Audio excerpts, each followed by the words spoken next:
ਕਾਫੀ ਵੱਡਾ ਵਰਗ ਇਹੋ ਜਿਹਾ ਕੌਮ ਦੇ ਵਿੱਚ ਹੈ, ਉਦੋਂ ਵੀ ਸੀ ਅੱਜ ਵੀ ਹੈ, ਜਿਹੜਾ ਅਜੇ ਤੱਕ ਕਹਿ ਰਿਹਾ ਕਿ ਇਹਦੇ ਲਈ ਸੰਤ ਜਰਨੈਲ ਸਿੰਘ ਜ਼ਿੰਮੇਵਾਰ ਸੀ। ਕਿ ਪਹਿਲੀ ਗੱਲ ਤਾਂ ਹਥਿਆਰ ਚੁੱਕਣ ਦੀ ਲੋੜ ਨਹੀਂ ਸੀ। ਅੱਜ ਕਿਹੜਾ 18ਵੀਂ ਸਦੀ ਹੈ, ਅੱਜ ਤਾਂ ਡੈਮੋਕ੍ਰੇਸੀ ਦਾ ਯੁੱਗ ਹੈ। ਤੇ ਇੱਥੇ ਤਾਂ ਮਤਲਬ ਲੋਕਾਂ ਦੀ ਰਾਏ ਮੁਤਾਬਕ ਫੈਸਲੇ ਹੋਣੇ ਨੇ, ਅਤੇ ਸਿੱਧਾ ਇਲੈਕਸ਼ਨਾਂ 'ਚ ਪਾਰਟੀਸਪੇਟ ਕਰਦਾ, ਪਤਾ ਲੱਗ ਜਾਂਦਾ ਉਹਦੀ ਤਾਕਤ ਕਿੰਨੀ ਕੁ ਸੀ। ਇਹ ਦਲੀਲਾਂ 18ਵੀਂ ਸਦੀ 'ਚ ਤਾਂ ਆ ਨਹੀਂ ਸਕਦੀਆਂ ਸੀਗੀਆਂ। ਗੱਲ ਬੜੀ ਸਿੱਧੀ ਸੀ, ਉਹਦੇ 'ਚ ਕੋਈ ਬਲ ਫੇਰ ਨਹੀਂ ਸੀ। ਸੋ ਇਹ ਗੱਲਾਂ, ਇੱਕ ਤਾਂ ਵੀ ਉਹਨਾਂ ਨੂੰ ਹਥਿਆਰ ਨਹੀਂ ਸੀ ਚੁੱਕਣੇ ਚਾਹੀਦੇ। ਨੰਬਰ 2, ਜੇ ਚੁੱਕ ਵੀ ਲਏ ਸੀ ਤਾਂ ਦਰਬਾਰ ਸਾਹਿਬ 'ਚ ਬਹਿ ਕੇ ਨਹੀਂ ਸੀ ਲੜਨਾ ਚਾਹੀਦਾ, ਕਿਤੇ ਹੋਰ ਲੜ ਲੈਂਦੇ। ਇਹ ਗੱਲਾਂ ਕੀਤੀਆਂ ਜ਼ਿਆਦਾ ਵਿਦਵਾਨ ਵਰਗ ਨੇ, ਆਮ ਪਿੰਡਾਂ ਦੇ ਲੋਕਾਂ ਨੇ ਓਡੀ ਨਹੀਂ ਸੀ ਗੱਲ। ਵਿਦਵਾਨ ਵਰਗ ਦਾ ਬਹੁਤ ਫਰਕ ਪਿਆ, ਅਤੇ ਵਿਦਵਾਨ ਵਰਗ ਹੈ ਜਿਹੜਾ ਸਾਰੇ ਕੁਛ 'ਚ ਫੈਸਲਾ ਕੁਨ ਰੋਲ ਨਿਭਾਉਂਦਾ ਹੁੰਦਾ ਹੈ। ਲੋਕਾਂ ਨੂੰ ਇੱਕ ਸੇਧ ਦੇਣੀ ਹੈ, ਲੋਕਾਂ ਦੇ ਮਨ ਤਿਆਰ ਕਰਨੇ ਨੇ, ਲੋਕਾਂ ਦੇ ਮਨਾਂ 'ਚ ਜਿਹੜੇ ਪਏ ਕੁਛ ਭੰਬਲ ਭੂਸੇ ਆ ਜਾਂ ਕਨਫਿਊਜ਼ਨ ਆ ਉਹ ਦੂਰ ਕਰਨਾ ਹੁੰਦਾ ਹੈ, ਅਤੇ ਇੱਕ ਰਾਹ ਦਿਖਾਉਣਾ ਹੁੰਦਾ ਹੈ। ਅਤੇ ਪਰ ਇੱਥੇ ਆ ਕੇ ਜੂਨ 84 'ਚ ਜਿਹੜਾ ਸਾਡਾ ਵਿਦਵਾਨ ਵਰਗ ਸੀ, ਉਹਦਾ ਵੱਡਾ ਹਿੱਸਾ ਜਿਹੜਾ ਹੈ ਉਹ ਸਗੋਂ ਉਲਟਾ ਸਰਕਾਰ ਦੇ ਪੱਖ 'ਚ ਭੁਗਤਿਆ। ਤੁਸੀਂ ਆਰਕਾਈਵ 'ਚ ਜਾ ਕੇ ਦੇਖ ਲਓ, ਆਲ ਇੰਡੀਆ ਰੇਡੀਓ ਤੋਂ ਹਰ ਰੋਜ਼ ਉਹ ਬੁਲਾਉਂਦੇ ਸੀਗੇ ਸਰਕਾਰ ਵੱਲੋਂ ਜਿਹੜੇ ਸਿੱਖ ਵਿਦਵਾਨ ਆ ਕੇ ਰੇਡੀਓ 'ਤੇ ਟੈਲੀਵਿਜ਼ਨ 'ਤੇ, ਉਦੋਂ ਦੂਰਦਰਸ਼ਨ ਹੀ ਹੁੰਦਾ ਸੀ, ਇੱਕੋ ਇੱਕ ਟੈਲੀਵਿਜ਼ਨ, ਅਤੇ ਜਿੱਥੇ ਆ ਕੇ ਉਹ ਬੋਲਦੇ ਸੀਗੇ ਸੰਤਾਂ ਦੇ ਖਿਲਾਫ। ਮੈਂ ਆਪ ਸੁਣਿਆ, ਮਤਲਬ ਯੂਨੀਵਰਸਿਟੀਆਂ ਦੇ ਕਿੰਨੇ ਪ੍ਰੋਫੈਸਰ ਅਤੇ ਹੋਰ। ਸੋ ਉਸ ਵਰਗ ਨੇ ਇਹ ਇੱਕ ਮਤਲਬ ਇਸ ਤਰ੍ਹਾਂ ਦਾ, ਇਹ ਕਹਿ ਲਓ ਕਿ ਲੋਕਾਂ ਦੇ ਮਨਾਂ 'ਚ ਉਹ ਧੁੰਦ ਜਿਹੀ ਪੈਦਾ ਕੀਤੀ। ਅਤੇ ਲਹਿਰ ਦੇ ਖਿਲਾਫ ਵੀ ਜਦੋਂ ਲੜ ਰਹੇ ਸੀਗੇ ਨੌਜਵਾਨ, ਕੋਈ ਛੋਟੀ ਗਿਣਤੀ ਨਹੀਂ ਸੀ, ਗਿਣਤੀ ਬਹੁਤ ਵੱਡੀ ਸੀ।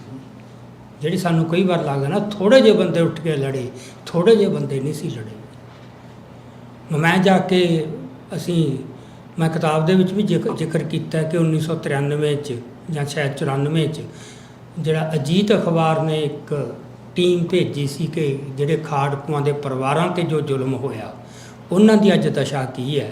ਉਹ ਸਾਰਾ ਜਿਹੜਾ ਸੀਗਾ ਉਹਦੇ ਬਾਰੇ ਰਿਪੋਰਟਾਂ ਉਹਨਾਂ ਨੇ 8 ਜਾਂ 9 ਕਿਸ਼ਤਾਂ ਦੇ ਵਿੱਚ ਛਾਪੀਆਂ ਸੀ, ਖਾੜਕੂ ਲਹਿਰ ਦੇ ਜ਼ਲਜ਼ਲੇ ਤੋਂ ਬਾਅਦ।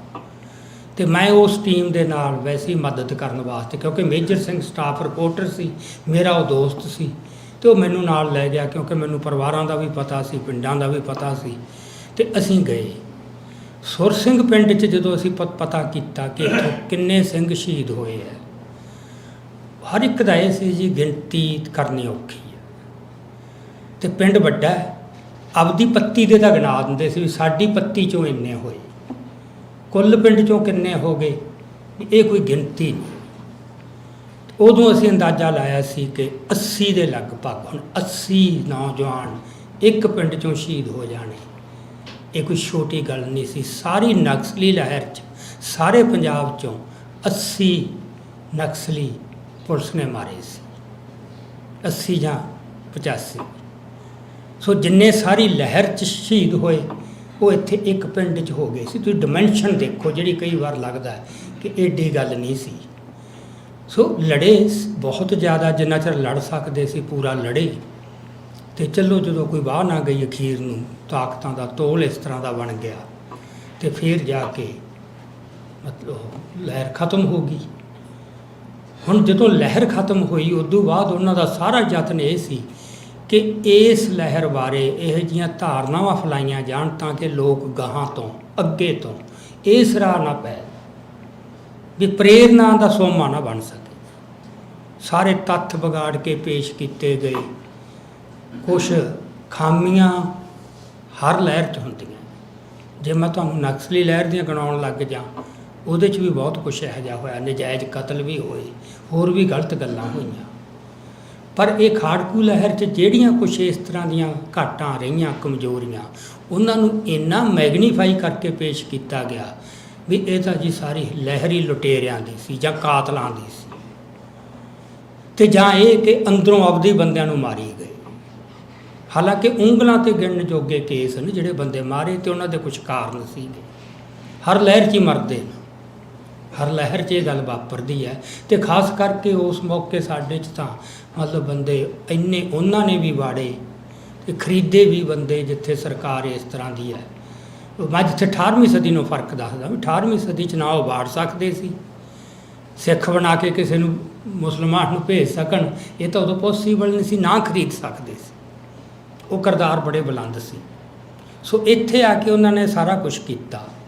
ਅਤੇ ਹੁਣ ਉਹਨਾਂ ਦਾ ਫਿਰ ਸਾਰਾ ਯਤਨ ਇਹ ਸੀ ਕਿ ਇਸ ਲਹਿਰ ਨੂੰ ਨਾ ਇੱਕ ਇਸ ਤਰ੍ਹਾਂ ਪੇਂਟ ਕੀਤਾ ਜਾਵੇ, ਡਿਸਕ੍ਰੈਡਿਟ ਕੀਤਾ ਜਾਵੇ। ਅਤੇ ਉਹਦੇ ਵਾਸਤੇ ਸਭ ਤੋਂ ਜਿਹੜਾ ਟਰਮ ਜਾਂ ਸ਼ਬਦ ਪ੍ਰਚਲਿਤ ਕੀਤਾ, ਕਾਲਾ ਦੌਰ। ਹੁਣ ਕਾਲਾ ਦੌਰ ਜਦੋਂ ਅਸੀਂ ਕਿਸੇ ਦੌਰ ਨੂੰ ਇਤਿਹਾਸ ਦੇ ਨੂੰ ਕਹਿੰਦੇ ਹਾਂ, ਉਹ ਤਾਂ ਸ਼ਰਮਨਾਕ ਹੀ ਹੁੰਦਾ ਨਾ, ਵੀ ਮੁੜ ਕੇ ਇਹੋ ਜਿਹਾ ਨਾ ਆਵੇ। ਉਹਨੇ ਸਾਨੂੰ ਪ੍ਰੇਰਨਾ ਕੀ ਦੇਣੀ ਹੈ? ਉਹ ਤਾਂ ਸ਼ਰਮਸ਼ਾਰ ਕਰੂ ਵੀ ਸਾਡਾ ਉਹ ਕਾਲ, ਉਹ ਇੰਨਾ ਪ੍ਰਚਲਿਤ ਕਰਤਾ, ਇੰਨਾ ਜਵਾਨਾਂ 'ਤੇ ਚਾੜ੍ਹਤਾ। ਕਈ ਵਾਰ ਸਾਡੀ ਹਮਦਰਦ, ਕਿੰਨੇ ਪੱਤਰਕਾਰ ਜਿਨ੍ਹਾਂ ਦੇ ਮੂੰਹਾਂ 'ਤੇ ਚੜ੍ਹਿਆ ਪਿਆ ਇਹ ਗੱਲ, ਕਾਲਾ ਦੌਰ ਜਾਂ ਅੱਤਵਾਦ ਸ਼ਬਦ ਉਹਨੂੰ ਦੇਤਾ ਹੈ ਨਾ। ਹੁਣ ਇਸ ਗੱਲ ਦਾ ਬੜਾ ਫਰਕ ਪੈਂਦਾ, ਤੁਸੀਂ ਕਿਸੇ ਨੂੰ ਜੁਝਾਰੂ ਕਹਿਣਾ ਕਿ ਅੱਤਵਾਦੀ ਕਹਿਣਾ ਜਾਂ ਦਹਿਸ਼ਤਗਰਦ ਕਹਿਣਾ। ਸੋ ਇਸ ਤਰ੍ਹਾਂ ਮਤਲਬ ਜਿਹੜਾ ਇਹ ਇੱਕ ਯਤਨ ਕੀਤਾ ਗਿਆ। ਸੋ ਮੈਂ ਜਿਹੜੀ ਗੱਲ ਦੇ ਉੱਤੇ ਆ ਰਿਹਾ ਜਾਂ ਜ਼ੋਰ ਦੇ ਰਿਹਾ ਕਿ ਜਿਹੜੀ ਗੁਲਾਮੀ ਨੇ ਸਾਡੇ ਉੱਤੇ ਕਿਹੋ ਜਿਹੇ ਅਸਰ ਪਾਏ, ਸਾਡੀ ਮਾਨਸਿਕਤਾ ਉੱਤੇ ਕਿਹੋ ਜਿਹੇ ਅਸਰ ਪਾਏ, ਜਿਹੜੇ 18ਵੀਂ ਸਦੀ 'ਚ ਹੈ ਨਹੀਂ ਸੀ। ਸੋ ਉਹਦੇ 'ਚੋਂ ਇਹ ਸੀ ਕਿ ਇੰਨੇ ਲੰਮੇ ਸਮੇਂ ਦੇ ਵਿੱਚ ਕਈ ਪੁਸ਼ਤਾਂ ਲੰਘ ਗਈਆਂ ਨਾ, 1849 ਤੋਂ ਲੈ ਕੇ 1984 ਤੱਕ ਕਿੰਨੀਆਂ ਪੀੜ੍ਹੀਆਂ ਗੁਜ਼ਰ ਗਈਆਂ ਹੋਣਗੀਆਂ। ਸੋ ਕਿੰਨੇ ਜੈਲਦਾਰ, ਕਿੰਨੇ ਨੰਬਰਦਾਰ, ਕਿੰਨੇ ਉਹਨਾਂ ਦੇ ਹੋਰ ਟਾਊਟ, ਸਵੈਦਪੋਸ਼। ਉਹ ਤਾਂ ਸੀ ਪੇਸ਼ਾਵਰ ਜਿਹੜੇ ਬਕਾਇਦਾ ਪੇਡ ਹੁੰਦੇ ਸੀ, ਜਿਨ੍ਹਾਂ ਨੂੰ ਤਨਖਾਹ ਦਿੱਤੀ ਜਾਂਦੀ ਸੀ। ਵੈਸੇ ਇੱਕ ਜਿਹੜਾ ਹੈਗਾ ਰਾਜ ਭਗਤੀ ਦਾ ਜਜ਼ਬਾ ਜਿਹੜਾ ਸਿੱਖਾਂ 'ਚ ਕਦੇ ਵੀ ਨਹੀਂ ਸੀ, ਕਿ ਸਿੱਖ ਦੀ ਪਹਿਲੀ ਵਫਾਦਾਰੀ ਕਿਹਦੇ ਪ੍ਰਤੀ ਹੈ? ਪਹਿਲੀ ਵਫਾਦਾਰੀ ਸਿੱਖ ਦੀ ਗੁਰੂ ਪ੍ਰਤੀ, ਕਿ ਗੁਰੂ ਤੋਂ ਉੱਪਰ ਸਿੱਖ ਵਾਸਤੇ ਹੋਰ ਕੁਛ ਨਹੀਂ। ਜਿਹੜਾ ਇਹ ਲਿਆਂਦਾ ਨਾ ਕਿ ਧਰਮ ਜਿਹੜਾ ਦੇਸ਼ ਹੈ ਉਹ ਗੁਰੂ ਤੋਂ ਵੀ ਵੱਡਾ ਹੈ। ਕਿਉਂਕਿ ਮੈਂ ਕਈ ਥਾਵਾਂ 'ਤੇ ਉਦਾਹਰਨ ਦਿੱਤੀ ਹੈ, ਜੇ ਜਨਰਲ ਕੁਲਦੀਪ ਸਿੰਘ ਬਰਾੜ ਨੂੰ ਇਹ ਕਿਹਾ ਹੁੰਦਾ ਵੀ ਸੰਤ ਜਰਨੈਲ ਸਿੰਘ ਭਿੰਡਰਾਂ ਵਾਲਿਆਂ ਤੋਂ ਹਿੰਦੂ ਧਰਮ ਨੂੰ ਖਤਰਾ ਹੈ, ਇਸ ਕਰਕੇ ਉਹ 'ਤੇ ਹਮਲਾ ਕਰਨਾ ਜ਼ਰੂਰੀ ਹੈ, ਤਾਂ ਸਵਾਲ ਨਹੀਂ ਸੀ ਪੈਦਾ ਹੁੰਦਾ। ਕੁਲਦੀਪ ਸਿੰਘ ਬਰਾੜ ਇਸ ਗੱਲ ਦੇ ਉੱਤੇ ਸਹਿਮਤ ਹੋ ਜਾਂਦਾ। ਉਹਨੂੰ ਕਿਹਾ ਕੀ ਗਿਆ ਕਿ ਦੇਸ਼ ਨੂੰ ਖਤਰਾ ਹੈ, ਅਤੇ ਦੇਸ਼ ਦੀ ਖਾਤਰ ਇਹ ਕੌੜਾ ਚੱਬਣਾ ਪੈਣਾ। ਉਹ ਜਿਹੜਾ ਦੇਸ਼ ਦਾ ਬਣਾਤਾ ਨਾ ਐਡਾ, ਕਿ ਦੇਸ਼ ਵੱਡਾ ਅਤੇ ਗੁਰੂ ਛੋਟਾ, ਅਤੇ ਦੇਸ਼ ਦੀ ਖਾਤਰ ਕੀਤਾ ਹਰ ਗੁਨਾਹ ਉਹ ਪੁੰਨ ਹੈ, ਹਰ ਪਾਪ ਜਿਹੜਾ ਪੁੰਨ ਬਣ ਜਾਂਦਾ ਹੈ। ਇਹ ਦਿਮਾਗਾਂ 'ਚ ਜਿਹੜੀ ਗੱਲ ਪਾਈ, ਇਸ ਨੇ ਸਾਡਾ ਬਹੁਤ ਕੁਛ ਗੜਬੜ ਕੀਤਾ। ਕਿਉਂਕਿ ਆਪਾਂ ਦੇਖੀਏ ਜਿਹੜਾ ਦੇਸ਼ ਹੈ, ਇਹ 'ਚ ਨਥਿੰਗ ਡਿਵਾਈਨ ਇਨ ਇਟ, ਇਹ 'ਚ ਕੋਈ ਦੈਵੀ ਅੰਸ਼ ਤਾਂ ਨਹੀਂ ਨਾ। ਇਹ ਤਾਂ ਬੰਦਿਆਂ ਨੇ ਆਪਦੀਆਂ ਲਕੀਰਾਂ ਵਾਲੀਆਂ ਸਰਹੱਦਾਂ ਦੀਆਂ ਵੀ ਆਹ ਸਾਡਾ ਦੇਸ਼, ਆਹ ਸਾਡਾ ਦੇਸ਼, ਆਪਦੇ ਸਵਾਰਥ ਮੁਤਾਬਕ।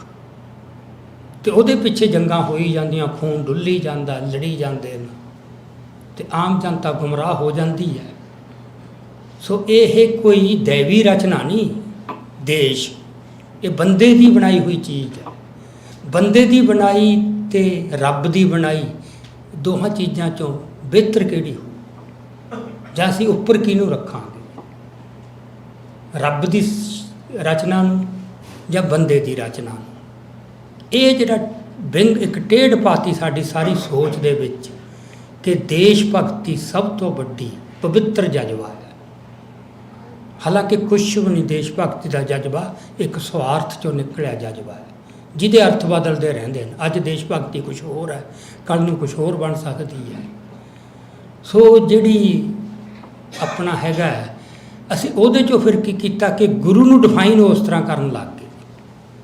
ਜਿੱਥੇ ਫਰਕ ਪਿਆ, ਮੈਂ ਜਿਹੜੀ ਗੱਲ 'ਤੇ ਹੁਣ ਗੱਲ ਕਰਨੀ ਚਾਹੁੰਦਾ, ਜਿਹਨੂੰ ਸਮਝਣਾ ਬਹੁਤ ਜ਼ਰੂਰੀ ਹੈ, ਜਿੱਥੋਂ ਸਾਡੀਆਂ ਸਾਰੀਆਂ ਮਸਲਿਆਂ ਦਾ ਇਹ ਕਹਿ ਲਓ ਕਿ ਕੁੰਜੀ ਹੈ, ਹੱਲ ਨਿਕਲ ਸਕਦਾ, ਕਿ ਗੁਰੂ ਨੂੰ ਅਸੀਂ ਕਿਵੇਂ, ਜਦੋਂ ਅਸੀਂ ਕਹਿੰਦੇ ਹਾਂ ਨਾ ਵੀ ਸਾਡੀ ਪਹਿਲੀ ਵਫਾਦਾਰੀ ਗੁਰੂ ਨਾਲ ਹੈ, ਅਸੀਂ ਸਭ ਤੋਂ ਵੱਧ ਗੁਰੂ ਨੂੰ ਪਿਆਰ ਕਰਦੇ ਹਾਂ। ਦੇਖੋ, ਜਦੋਂ ਤੱਕ ਗੁਰੂ ਸਾਹਿਬ ਖੁਦ ਮੌਜੂਦ ਸੀ ਜਿਸਮਾਨੀ ਰੂਪ ਵਿੱਚ, ਉਦੋਂ ਤੱਕ ਕੋਈ ਰੌਲਾ ਨਹੀਂ ਸੀ। ਉਹਨਾਂ ਦਾ ਇੱਕ ਔਰਾ, ਉਹਨਾਂ ਦਾ ਇੱਕ ਆਬਾ ਦਾ ਮੰਡਲ, ਉਹਦੇ ਵਿੱਚ ਜਾ ਕੇ ਬੰਦਾ ਸਭ ਕੁਛ, ਉਹਦੇ 'ਚ ਕੋਈ ਮਤਲਬ ਕੋਈ ਮਸਲਾ ਨਹੀਂ ਸੀ ਰਹਿੰਦਾ। ਉਹਨੂੰ ਚੀਜ਼ਾਂ ਐਨ ਸ਼ੁੱਧ ਦਿਸਣ ਲੱਗ ਪੈਂਦੀਆਂ ਸੀ। ਇਹ ਹੁਣ ਆਪਣਾ ਤਜਰਬਾ ਨਹੀਂ, ਇਸ ਕਰਕੇ ਆਪਾਂ ਇਹਨੂੰ ਅਹਿਸਾਸ ਨਹੀਂ ਕਰ ਸਕਦੇ, ਮਹਿਸੂਸ ਨਹੀਂ ਕਰ ਸਕਦੇ ਵੀ ਗੁਰੂ ਦੀ ਪ੍ਰੈਜੈਂਸ ਭਲਾ ਕਿਹੋ ਜਿਹੀ ਹੁੰਦੀ ਹੋ। ਕਿਉਂਕਿ ਇਸ ਤੋਂ ਹੁਣ ਕਿੰਨੀ ਦੂਰ ਆ ਚੁੱਕੇ ਹਾਂ, ਕਿੰਨੀਆਂ ਪੀੜ੍ਹੀਆਂ। ਅਸੀਂ ਤਾਂ ਕਿਤਾਬਾਂ 'ਚ ਹੀ ਪੜ੍ਹਿਆ ਜਾਂ ਸੁਣਿਆ ਲੈਕਚਰਾਂ ਤੋਂ, ਲੋਕਾਂ ਤੋਂ, ਦੂਜੇ ਰਾਹੀਂ ਆਇਆ। ਪਰ ਮੈਂ ਇੱਕ ਘਟਨਾ ਤੁਹਾਡੇ ਨਾਲ ਸਾਂਝੀ ਕਰਦਾ ਜਿੱਥੋਂ ਸਾਨੂੰ ਕੁਝ ਅੰਦਾਜ਼ਾ ਲੱਗ ਸਕਦਾ।